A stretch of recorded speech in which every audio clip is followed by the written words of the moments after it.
From the capital city of Charleston, West Virginia, this is Inside West Virginia Politics with Mark Curtis. Inside West Virginia Politics is brought to you by AARP West Virginia, your ally for real possibilities in the Mountain State. Hello, everyone, and welcome to another edition of Inside West Virginia Politics. We're going to dissect the West Virginia primary this week. Right now, joining me is Professor Robert Rupp. He is a professor of political science and history at West Virginia Wesleyan College. Good to have you back. Glad to be here, but I tell you, we had a campaign without traditional campaigning. I've covered every election, I think, since 1978. I won't ask you the same question. We're dating ourselves in here. But I've never seen anything like this. We've never had a worldwide, nationwide pandemic that has changed the primary, moved the primary. We had so many people voting via absentee ballot. I mean, this is, people keep saying, is this the new normal? Well, obviously not. Once this passes, we'll probably go back to the way it was.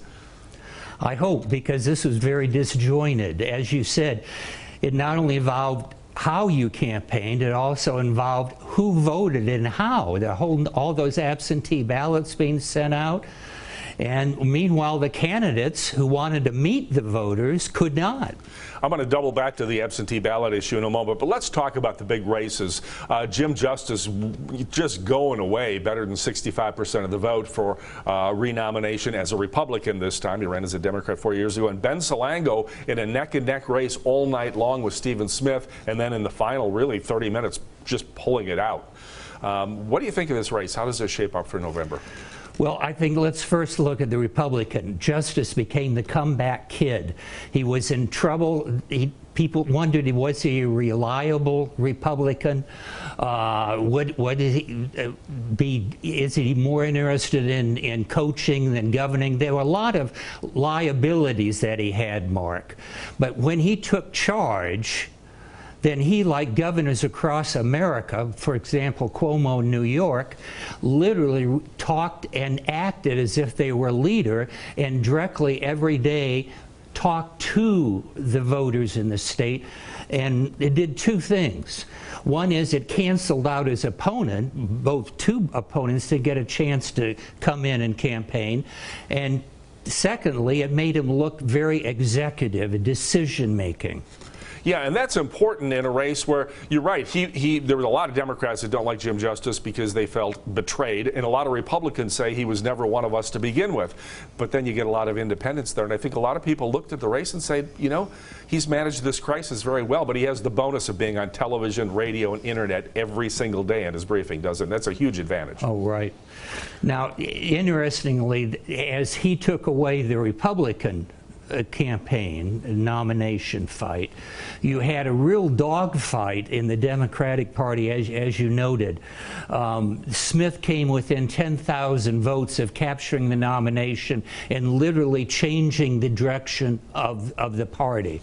What we had here is the Democratic Party, Mark, that for 2 generations dominated this state, is now minority, and they're looking for a narrative. They're looking for a meaning. Can the party unify? I mean, you had 3 distinct factions in this race. I think the Stallings supporters will go for Salango. They're more closely aligned. But, you know, the Smith voters are the more liberal to progressives in the race. We could not set up a better binary. We have a community organizer versus a politician. We have an outsider versus an insider. We have a movement person versus a party person.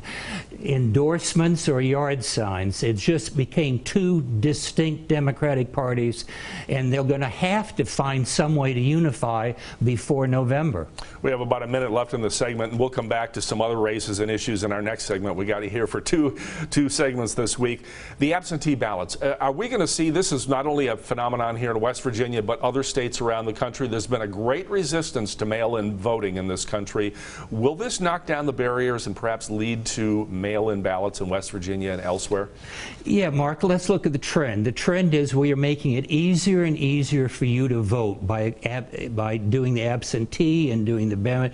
Now this huge comes in of the mail-in votes, and it appears to be working now. It's going to accelerate what is going to be inevitable, and that is maybe either voting at home online, but voting has to be made easier. All right, this is fascinating. We're dissecting the West Virginia primary here in 2020. We have Professor Robert Rupp from West Virginia Wesleyan with us. We'll be back for another segment and talk about some more of the big races after this break.